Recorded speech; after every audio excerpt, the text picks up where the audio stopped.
We begin in the name of the God whose mercy is profound, whose kindness is forever. Somebody should show kindness to me in helping me out with this presentation. As yet, in the last 3 sessions, the 2 that we did last Saturday, was it 26th of October, and the one we did earlier. What we have covered as yet is the fact that we know through positive mentions, assertions in the Quran, that the Almighty, who is our creator, our designer, who has given us this ability to think, reason, reflect, called the intellect. He wants us to make proper, thorough use of this intellect in order for us to understand his religion, to believe in it. The difficulty is that there are some sincere, well-meaning Muslims who strongly believe that the truth is completely the contrary. That is, you make use of your intellect and you are in trouble. You ought not to use your intellect.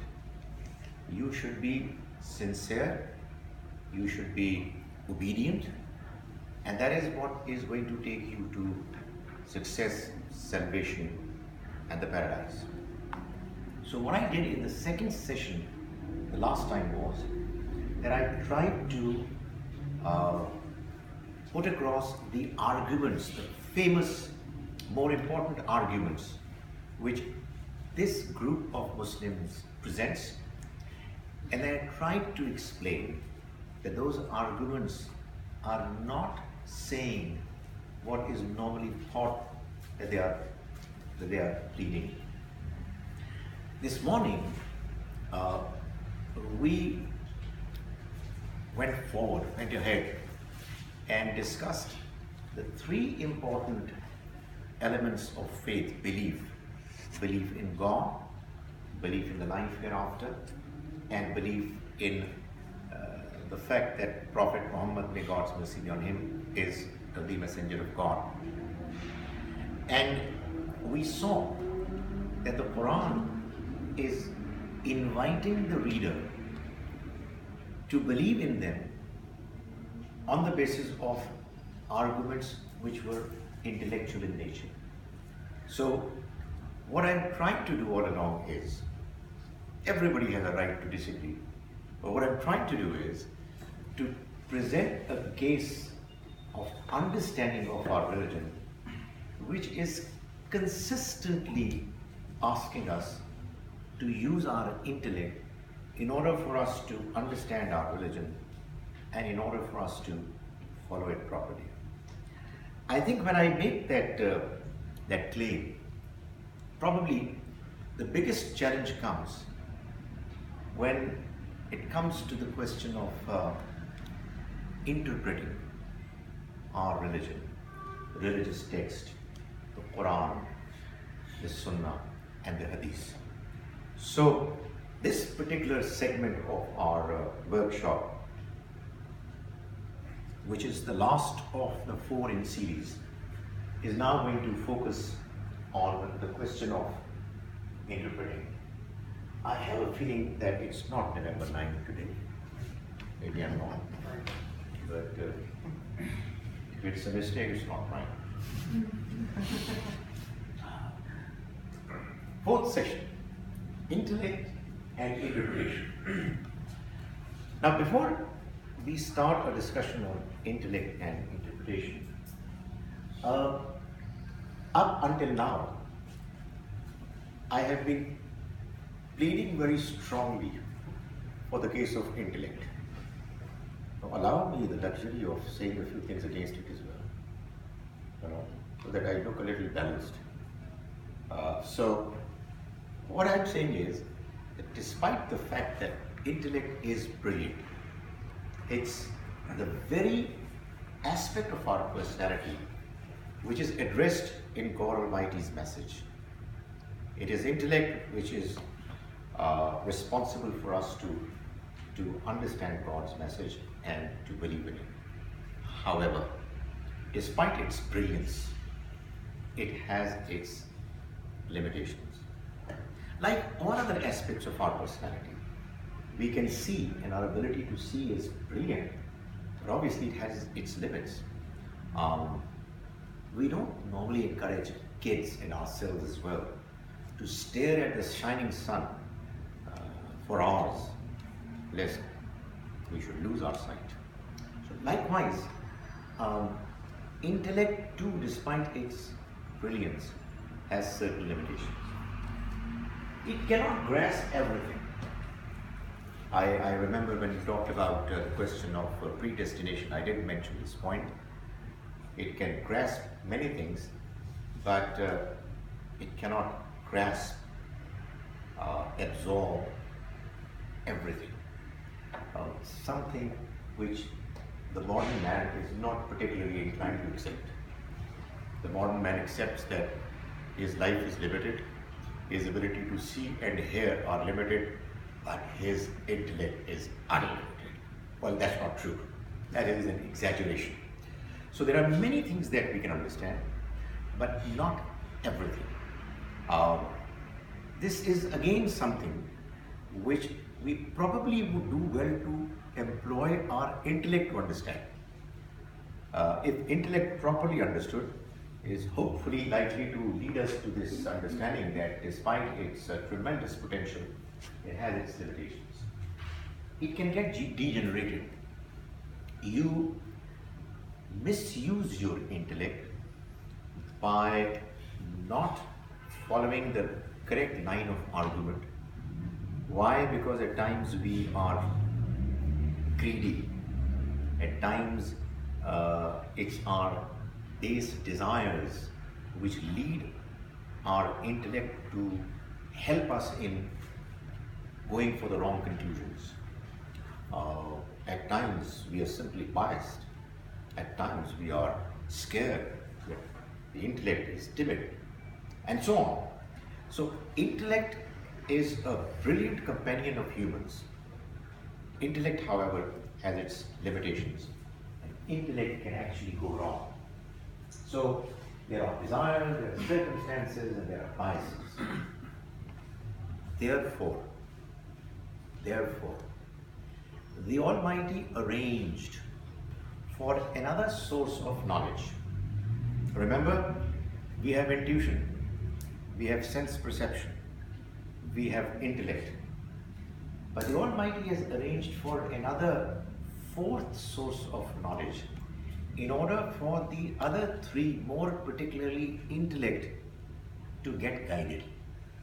And that source is divine revelation, the Almighty's message, which has come precisely for this purpose, that the kind of limitations, constraints that our intellect suffers from, those limitations are removed as much as is possible, and we go on the right track, the path that the Almighty has chosen for us to follow. That is why the Quran mentions about the relationship between intellect and divine revelation in this particular expression, passage of the Quran in Surah Nur, that divine revelation vis-a-vis human intellect is Nurun ala Nur. It is light upon light. That is, human intellect as well as human nature, which together are a part of our personality, they are a light. They're not evil. They're not bad. However, their light, as I said, has certain constraints. It's not quite as bright. You may imagine that there should be a few things there but not very sure. And in comes another light, which enables this light to brighten up. Just kind of flares up. It's light upon light. That is the relationship between our nature, our intellect, and divine revelation. Our intellect convinces us, motivates us to recognize, acknowledge, and appreciate divine revelation. It enables us to understand divine revelation. And when the two come together and play their respective roles in unison, what you have is a bright light of guidance which the Almighty wants us all to understand and follow. What is divine revelation? It's the message of God for mankind. God decided to guide humans, or shall I say, human intellect, so that the kind of problems, flaws that it is suffering from are covered, taken care of. And He guided them through the message which is divine revelation. In order for the divine revelation to rule over human intellect, it has to be certain in its authenticity and clear in its verdict.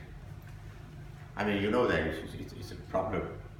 There are some people who, in the name of divine revelation, Wahi, start giving statements, verdicts, and because it's a given reality fact that divine revelation is superior to human intellect, what happens is that there are people who claim that this is what divine revelation is saying, and human intellect, poor human intellect, just surrenders and is not allowed to play any further role. So we need to be very careful in, on the one hand, understanding the importance, the supremacy of divine revelation, but we also need to be very careful in not acknowledging any piece of information as belonging to divine revelation without being fully confident and convinced. So what I'm trying to say is that divine revelation guides human intellect, and it is human intellect which should be asked to play a definite active role in ensuring as to whether what is being presented in the name of divine revelation is actually divine revelation or not. So that's the kind of relationship. It's a good relationship. It's a very healthy contact between the two, and their respective roles, their respective boundaries need to be appreciated in order for us to be able to properly benefit from both. So Islam, the message of God, which has been delivered by all prophets, came to this world for the very last time through God's last prophet, messenger Muhammad, God's mercy be on him. He is the last prophet, and therefore the message that he has brought is God's last message, is the last of the divine revelations. But where is it found? What are the sources which give us that message? Well, essentially there are two: the Quran and the Sunnah. These two together are the core message of Islam.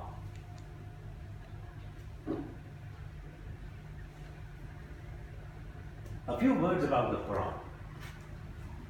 The Almighty has promised that this book is going to be fully preserved. Why? Because in order for my intellect to feel comfortable, confident that the message that is being given to me in the name of God's message, is it from Him or not? If I am confused, If I am not clear, then honestly, my intellect is not going to be particularly comfortable. So, in order for my intellect to feel confident that what it's following in the name of God's message is indeed His message, He arranged for the message to be preserved. By the way, it's not that the earlier messages were not from God. They were all from God. Torah is God's book, Zabur is God's book, Injil is God's book, and many others, Suhuf.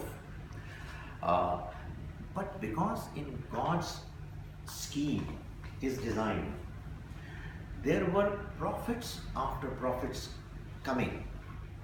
Therefore, even if some part of the message was altered, removed, tampered with, no serious damage done, because the later prophets would correct it.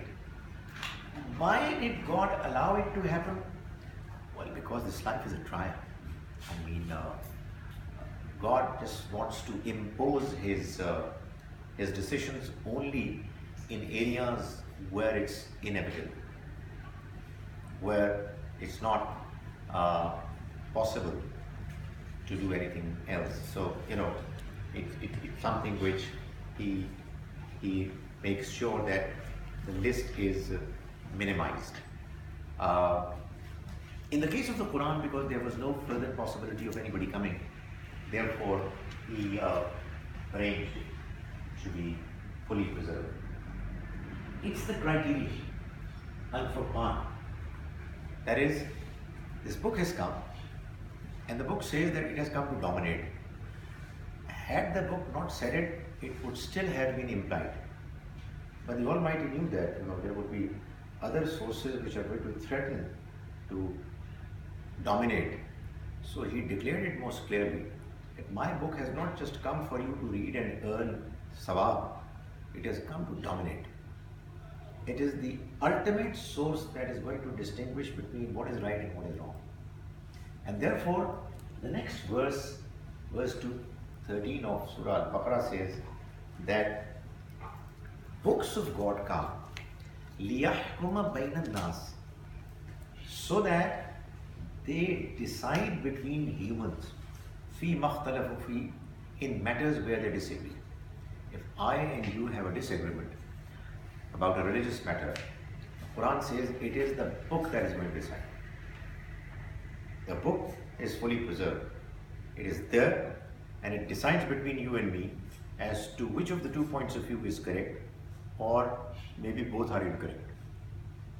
And if there is a dispute which is not even touched upon by the book, then better worry about it. Why is it bothering you? If the book is not discussing it, what is your problem? So the book has come to dominate. It is Al-Furqan. It distinguishes between what is right from what is wrong. This book is perfectly coherent. It has been sequenced, marshaled in a manner that no other book can come anywhere close to this book in the wise manner that it has been arranged. Now, what I'm saying might sound very strange to some of you, because the common understanding is that the Quran has been just put together in a manner where the sequence is, honest to God, not understandable. The sequence of its revelation, historical, chronological sequence was completely different, and this sequence is completely different. It's not a subject that I have to go into detail right now. Let it be one of those subjects which I am leaving to the administrators to continue to invite me for future programs. So it's a hint to them that, okay, I'm still available for other subjects. But I tell you, honest to God, it is in itself a subject which is fascinating. Why has the Quran been arranged in the manner that it appears right now with us? And it is the only arrangement of the Quran that is valid. So, It has been mentioned in the Quran that the Prophet, may God's mercy be on him, right at the beginning of his prophetic mission, was informed that don't worry about the Quran. You know, we are going to collect it, we are going to read it out, and we are going to put it together. That is none of your problems. Don't be worried about it. We will do it for you. You just deliver it.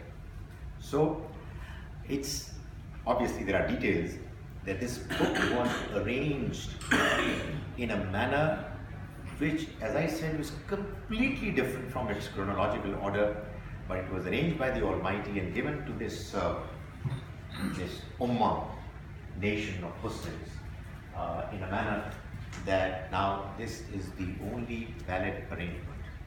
And the next verse, 87 of Surah 15, is giving a pretty clear hint at some of the reasons, some aspects of wisdom, why the Quran has been arranged the manner we find it today with us. It says, وَلَقَدْ آتَيْنَاكَ سَبْعًا مِنَ الْمَثَانِي وَالْقُرْآنِ الْعَظِيمِ. We have given you, O Prophet, 7 which are in pairs. That is the glorious Quran. The glorious Quran is the Quran which is divided into 7, and those 7 are then arranged in a manner that they are in pairs. So, at times the Almighty just gives you hints for you to ponder and reflect.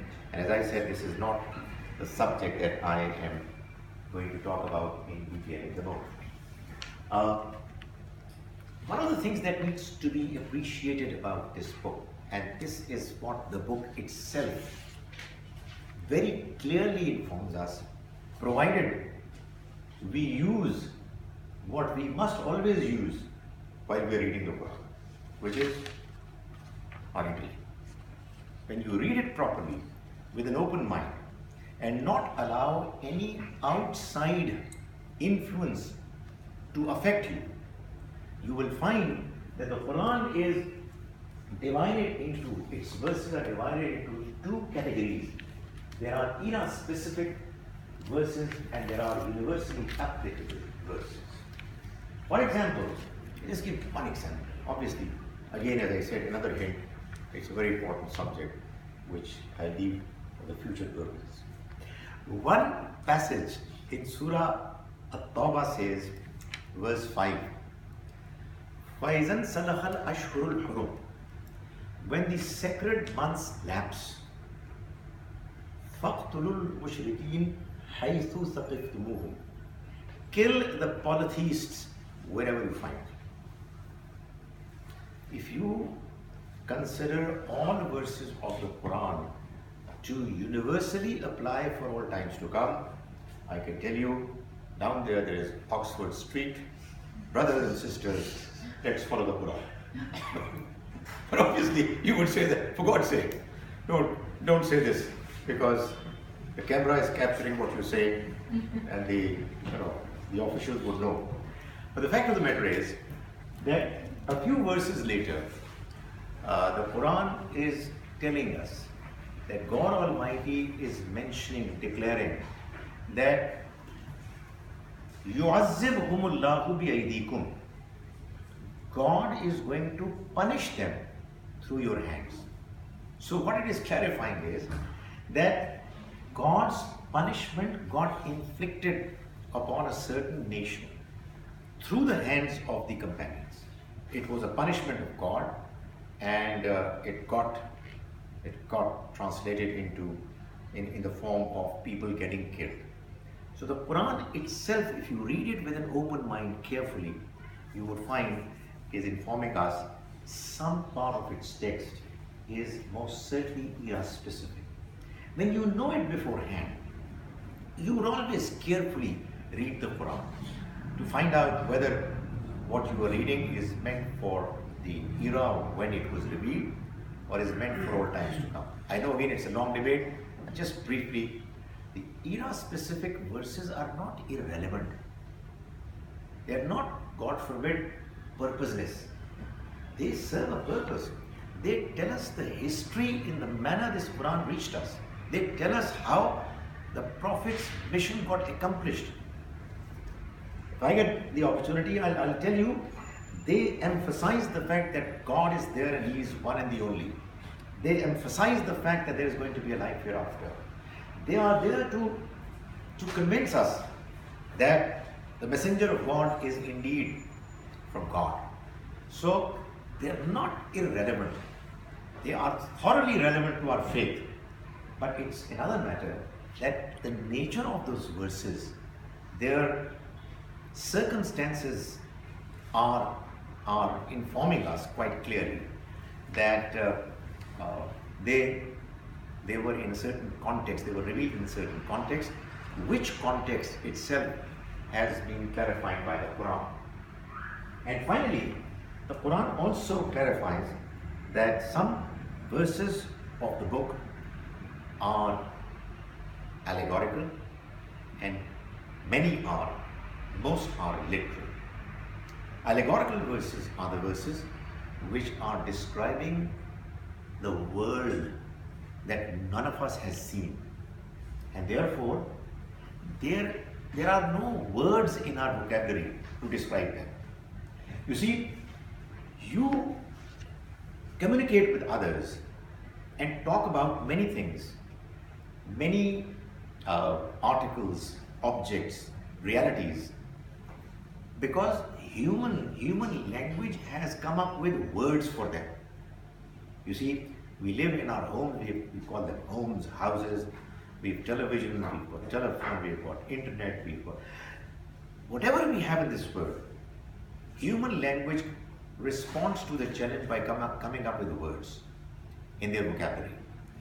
When they were non-existent, there were no words for them. There was no word for internet before internet emerged. There was no word for television before it came into our lives, and so on. So how on earth could there be any words for those realities which we have not even seen and experienced? We don't have any words for them. The paradise is a place, according to a tradition of the Prophet, may God mercy be on him, which no eye has seen, no ear has heard of, and there is no heart which has ever come anywhere close to imagine it. So how can you have words, vocabulary for the next life? So there are words which are allegorical, which are the closest in description to the reality that we have not seen, which the Almighty has employed, and He has therefore informed us, cautioned us, and while reading the Quran, beware of the fact there are certain words which are allegorical. So with all these things, when we read and understand the Quran, we get guided, and obviously it's something where when we get involved, there are bound to be differences, and I'll talk about them. But that's one aspect of the divine revelation. The second aspect, and before I go too far, I must tell myself that this is the last one before I break for the question answers for this first of the two sessions of this part. Sunnah is the other part of divine revelation. Like the Quran, the Sunnah has also been preserved. Sunnah are the practices of the Prophet, may God mercy be on him, which he did perform in the domain of religion. These are religious practices. They have also been fully preserved, the same way the Quran was preserved.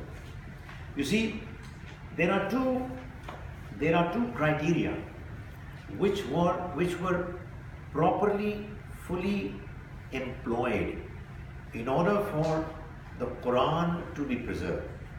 One was complete unanimity, complete agreement called ijma. All companions in the first generation of Muslims completely agreed that the book starting from Al-Hamd and ending with Wan-Nas, with 114 chapters, they are God's book. All verses agreed upon. This unanimity then got transmitted to the next generation and the next generation and has come down to us in a way that this process has not seen any gap of even a single day. This is called uninterrupted continuity. So ijma, complete unanimity, and tawatur, uninterrupted continuity, these two criteria having been properly followed, you are confident that this book couldn't have been anything but the one that was presented by the Prophet as God's book. Likewise has been the case with Sunnah. The Prophet, may God's blessing be on him, prayed, for example, 5 times a day. His prayer was followed, emulated by his companions, who used to always be with him. This happened for at least the last 10 years of his life. And when he left this world, the ritual, the worship of prayer was continued. And it has continued from his lifetime till today without any gap, all Muslims agreeing to it. So the same two criteria of complete unanimity, ijma, and uninterrupted continuity, tawatur, is what you find in the Sunnah as well. It was important, it was necessary, because the Almighty was actually giving us a source which was to dominate our intellect.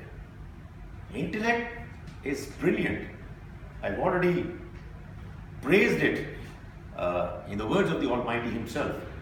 So in order for it to feel confident, the divine revelation was given in a form which gives us confidence to believe that it is fully preserved. It has not gone wrong at all. So these are the two sources, and the scope of the Sunnah is in acts of worship, in social interaction, in animals, customs and etiquette.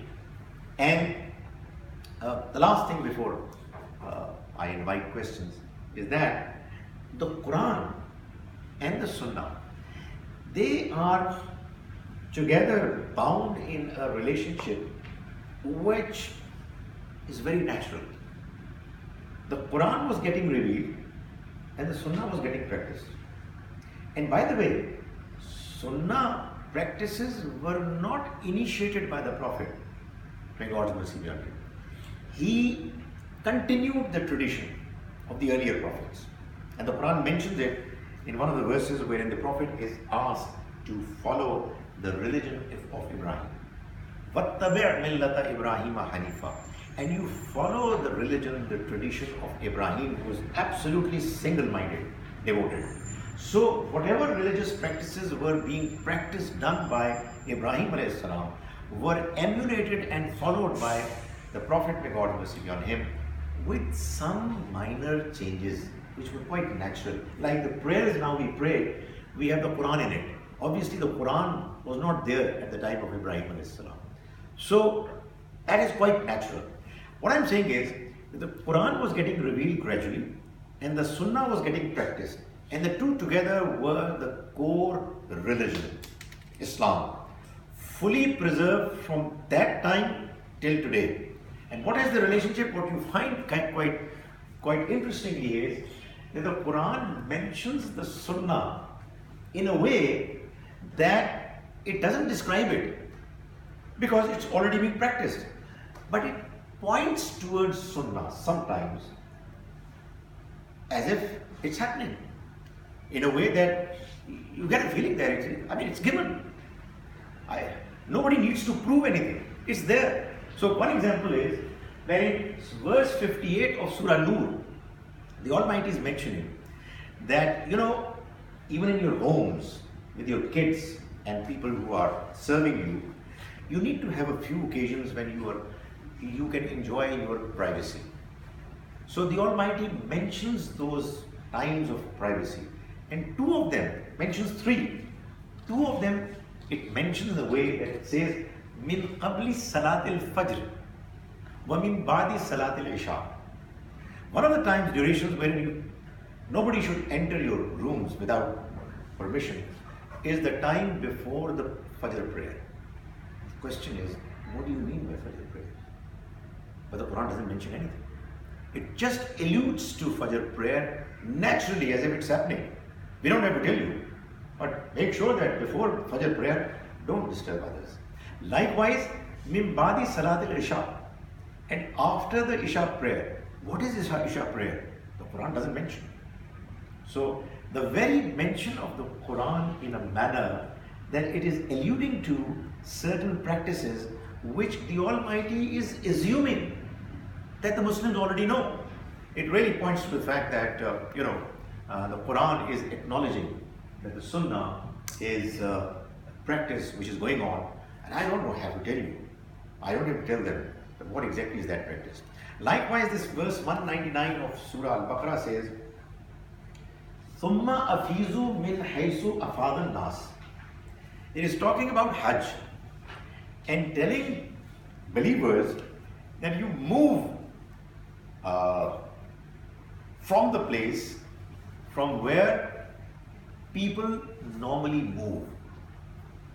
It is actually talking about the fact that people should move from the plain of Arafat to Muzdalifah. Something which the leaders of Quraysh didn't used to do. They thought that they were superior. They were the leaders. They were selected. They were a select class. So they would not want to move out of the boundaries of the sacred city of Mecca. Arafat is outside that sacred city, the boundaries of it. Muzdalifah was inside it. So there was a famous understanding amongst the leaders of Quraysh, that Arafat is not for them because they are the chosen select class.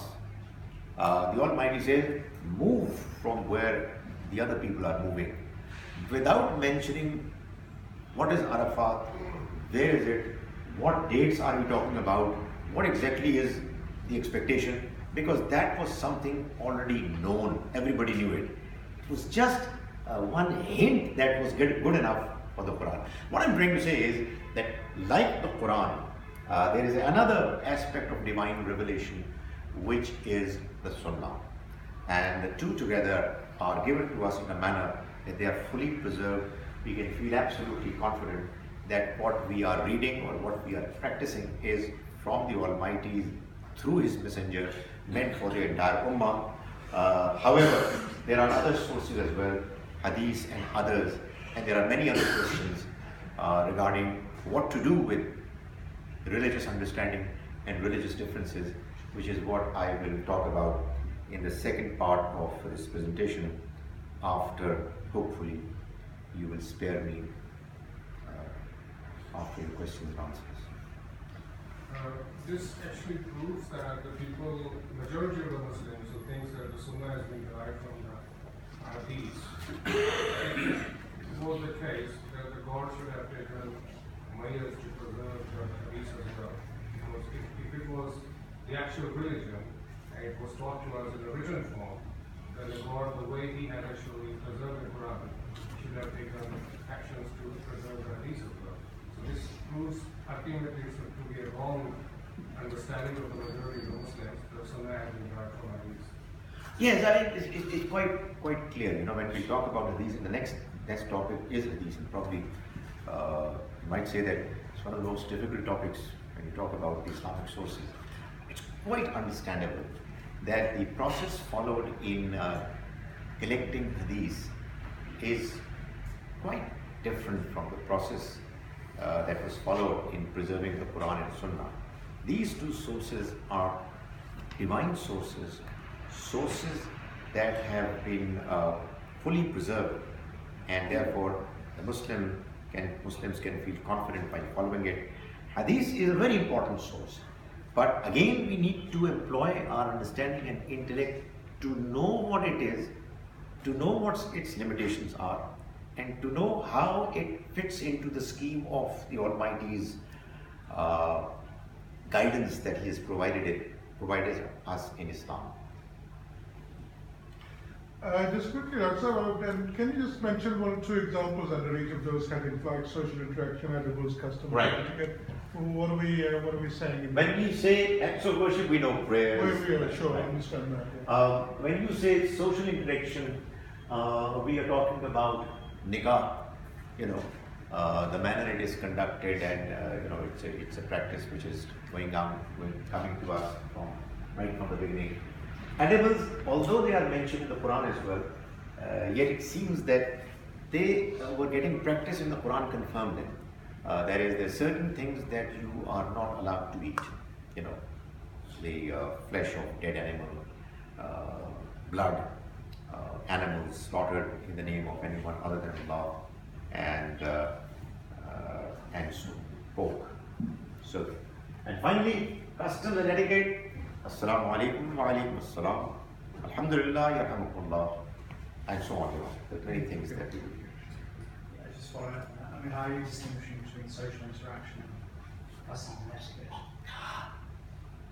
This is one way of doing it. I mean, when we say social interaction, what we mean is that you are actually dealing with matters where humans are involved with other humans in a way that some business is getting conducted, nikah, talaq, etc. The reason why I ask is social interaction according to matters of law, which is a larger subject.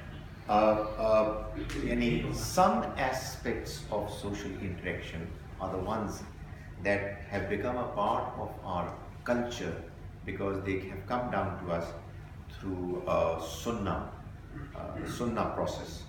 But when you're talking about law, obviously, then apart from the sunnah practices, if there are questions, we look at the Quran and we look at other sources as well. But when you are talking about sunnah, you're talking about practices wherein there aren't any disagreements. I mean, for example,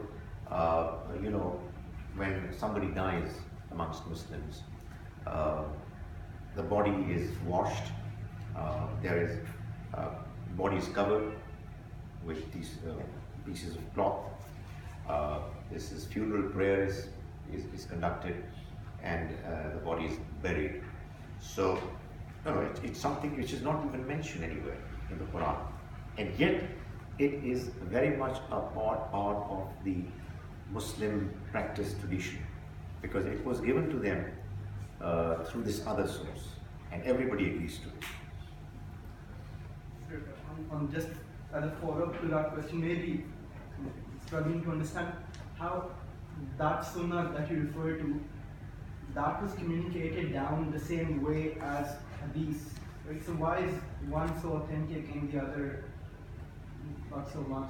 I am going to talk about hadith in the next session, but to respond to your question briefly, you see, when you are talking about practices, you're talking about rituals, you're talking about something which are learned through observation. I didn't learn my prayers from reading a book. I just saw my elders praying and I prayed. So likewise, all these practices, we see people doing them, and we see them happening all across the Muslim population, and we do likewise. Now obviously there is a question that arises that sometimes there are certain religious practices which are religious in nature, are practiced by some people and not practiced by others. Well, if you find some such practice which is practiced by some Muslims and is not practiced by other religious Muslims, then be careful.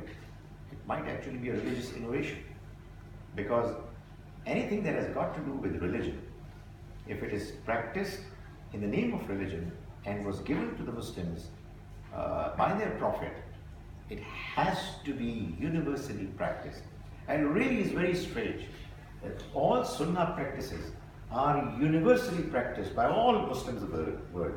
You go, no matter wherever you go, you will find that they're saying their prayers, they're fasting, they're doing Hajj, they're paying Zakat, there are funeral prayers, Assalamu alaikum wa rahmatullahi wa barakatuh, Assalamu alaikum wa salam. They're giving azan, and so on. So there's so many things that have become a part of the Muslim tradition, culture, which would not have been possible had it not been given to them by their Prophet. Allow me the luxury to make a statement about an example of a bid'ah, religious innovation. We, some of us at least, hail from the subcontinent, and we brought these subcontinental practices, rituals here in this country as well. As and when somebody dies, all these practices that I've mentioned, they are followed, but there are certain other practices are also followed, which you find to your surprise are not followed by others. You know, like having second or third day where you gather and you recite the Quran, and the reward of it is transferred to the deceased and so on. Obviously, had it emerged from the Prophet himself, it would have been widespread, universal. If you find it just confined to a certain community, well, this is not Sunnah, it cannot be Sunnah. Because it is in the very nature of Sunnah that it really has been arranged to be preserved in the practice of the Muslim Ummah. So Hadith is, on the other hand, a statement made by the Prophet, his act, something happened during his lifetime, which some people, some of them, not many, obviously not all, some observed and transmitted to others in the next generation. So here you have the case of an individual stating something to another individual of next generation. In the case of Sunnah, like it was in the case of the Quran, everybody transmitting it to everybody. The entire first generation transmitting prayer to the entire next generation. But for example, the Prophet, may God's mercy be on him, said, "Innamal a'malu binniyat." Indeed, actions are going to be judged by intention. For example, that is the translation. Now, this was not transmitted by, let's say, 10,000 companions to 100,000 people belonging to the next generation. It was something that was communicated by 1, 2, or 3 at best people to a few people in the next generation. And that's how it went there. I am not trying to undermine the significance of it, but let's first use our intellect to understand that it's a completely different process.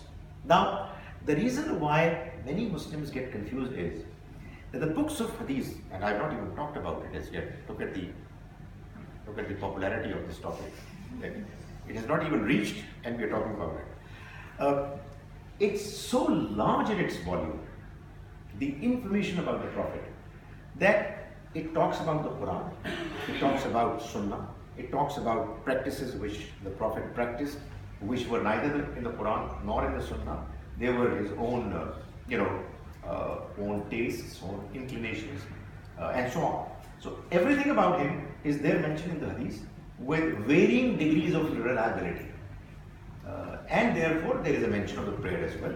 But that prayer which is mentioned in the Hadith was already there, practiced by the entire Muslim Ummah, unanimously, because it was a part of the Sunnah. In relation to those who die, and you said that on certain days we recite Quran for them with an intention that they will get reward for it. If that is not true, how come when we pray for them that Allah give him Jannah or whatever, does that count? Does that give them any benefit? You know, this example that I cited was a technical fault. I should have given an example. We should not have created a controversy. Well, you see, my understanding is that when you pray to the Almighty, you can pray to the Almighty for everything, anything that comes to your mind. When you pray to Him, you say, "Oh God, please forgive my father, my grandfather, my friend, or anybody." And this is a request. We can request Him to do whatever we want to expect Him to do. And obviously it's His decision, His prerogative, that whether He accepts it or not, in His own wisdom. When we say that, this Yasin, Surah Yasin that I have recited, oh God, could you kindly transfer the reward of it to my grandfather? There are a few questions that arise. Number one, did the Prophet, may God's mercy be on him, ever do it? He lost Khadija, his wife. He lost his uncle Hamza during his lifetime. He lost many companions. Did he ever do it? Well, the answer is no. The other question is that is there a mention in the Quran which allows your efforts to benefit somebody else, not in the material sense, but in the spiritual sense, in the sense of rewards? But the Quran says, لَيْسَ لِلْإِنسَانِ إِلَّا مَا سَعَى. Man is not going to get the benefit of anything except for what he himself does. There is still another question, and that is that when you say transfer of reward of a good deed of one person to another, deeds have two components. One is the action part, and the other is the intention and sincerity part. So what are you transferring? Your action, and what about the sincerity part? That cannot actually be had from the one who's already gone. So, but let's keep it as an item of debate. Sometimes it so happens that there is something that I have been adhering to for the last 25 years. And in comes a person from Pakistan saying that, this belongs to a different category. Don't accept it unless you are convinced. But right now we're just in the process of a discussion to understand our religion and its sources. Also, the Quran makes a claim that the text has been preserved. So whoever believes in the Quran can easily believe that the text is totally preserved. And you have actually mentioned two more sources of religion is Quran and Sunnah. My question is, does Quran make any claim that the Sunnah has been preserved? Also, if the Sunnah has not been preserved, and if you are saying that it has been preserved through the different ways, if a person is born in, let's say, Pakistan, and there is a fitna which has been followed over there, through which way he would make a difference between whether it's a Sunnah or Sabira? Because these days the communication levels are very great, you can travel abroad and you can see what other people are doing. But if they don't get a chance to see, how would they be confirmed that they're actually practicing Sunnah and not Bid'ah? I will answer the second question first, in the hope that the first question is going to be forgotten. The answer is that you already answered a part of the answer that you were expecting from me. That a Sunnah is a religious practice which is practiced all over the Muslim world. You find that there is a practice that is religiously practiced in Pakistan, but you go to Malaysia, Turkey, Saudi Arabia, and it's not practiced there. Be absolutely sure that it didn't originate from the Prophet. You're talking about times when this facility was not available. A person would be born in a very small town, distance from the nearest town by such a long distance that traveling to that place was not ordinarily possible for the common man. Well, you're right, in that case at times he would practice certain practices which would not truly be Sunnah, and yet he would believe that it would be Sunnah. You see, God Almighty has mentioned his ruling that he will make accountable people only in accordance with their capacity. So it would be considered beyond the capacity of a person who was born and who died in a certain town where no information from outside was possible. So it means when the Quran makes a claim of the making 5 of the stuff around, one of them was actually doing any additions or subtractions to the religion. It's actually talking about the Sunnah, not the Quran itself. Let's talk about both. But if Quran is preserved, then why Quran is making a statement that if you are actually making addition or subtractions? The Quran is a word, it's a text, but you can understand that the text is interpreted, and sometimes it is interpreted in a manner that there are certain things which are attempted to be inserted into the understanding of the text, even though it's not there.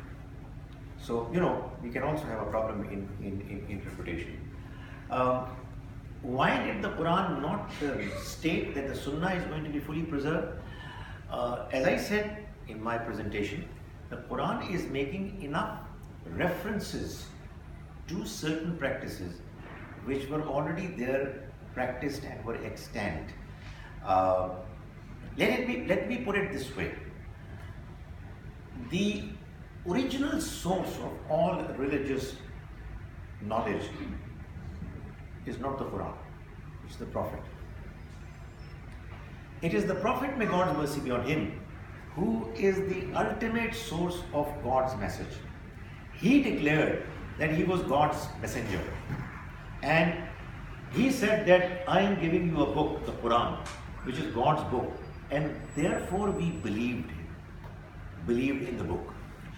He also gave us certain religious practices, which we find that they are practiced all over the Muslim world. So it's not that the Quran is the word of God and everything else is coming under the ambit of the Quran. No, the Quran is emerging from the messenger, who has given us another source in the form of Sunnah. And as I said, the Quran is confirming it. Not in a manner that it is stating that, we are giving a Sunnah as well. But honestly, if you look at those two or three verses that I mentioned, particularly the verse which tells the Prophet to follow the religion of Ibrahim, it really seems to me that it's the practices of Ibrahim alayhi salam. And then obviously prayers, their names. Jummah is mentioned in a way that the Almighty is upset about the fact that there were certain people who were not taking it seriously. But what exactly is the Jummah prayer? What needs to be done about it is not mentioned in the Quran. So, it's that kind of a relationship between the two sources. So, I have two questions.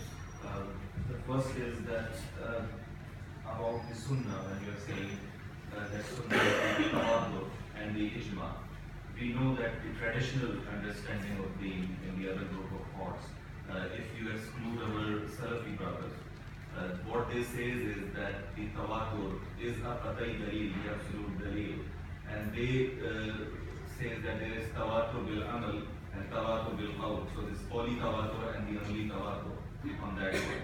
So there is the difference. Why we are using the term Sunnah as a separate term, although we have the term available for Tawaddur, like they say the Quran is a Qat'i Dalil and the Tawaddur is a Qat'i Dalil.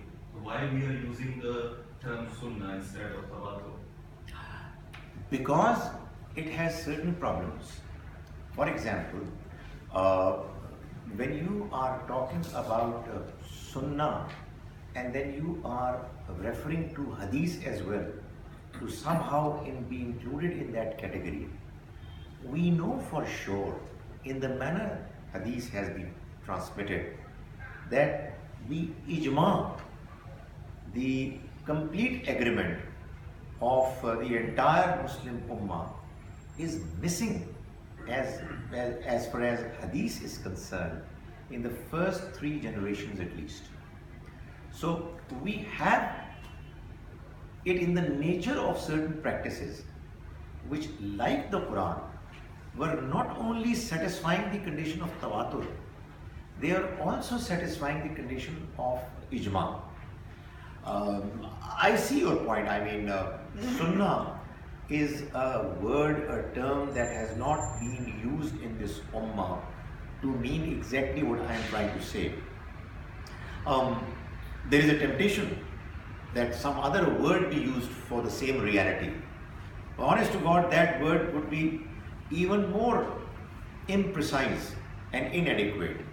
So, despite knowing that the word Sunnah is already being used to mean many other things, there is no unanimity on the use of the expression Sunnah, even if you take away what I am mentioning as Sunnah. Because there are some people who mention as Sunnah everything that the Prophet did. There are some others who say that it's only the religious practices which are Sunnah. There are still others who use the same expression to describe certain prayers which are not obligatory.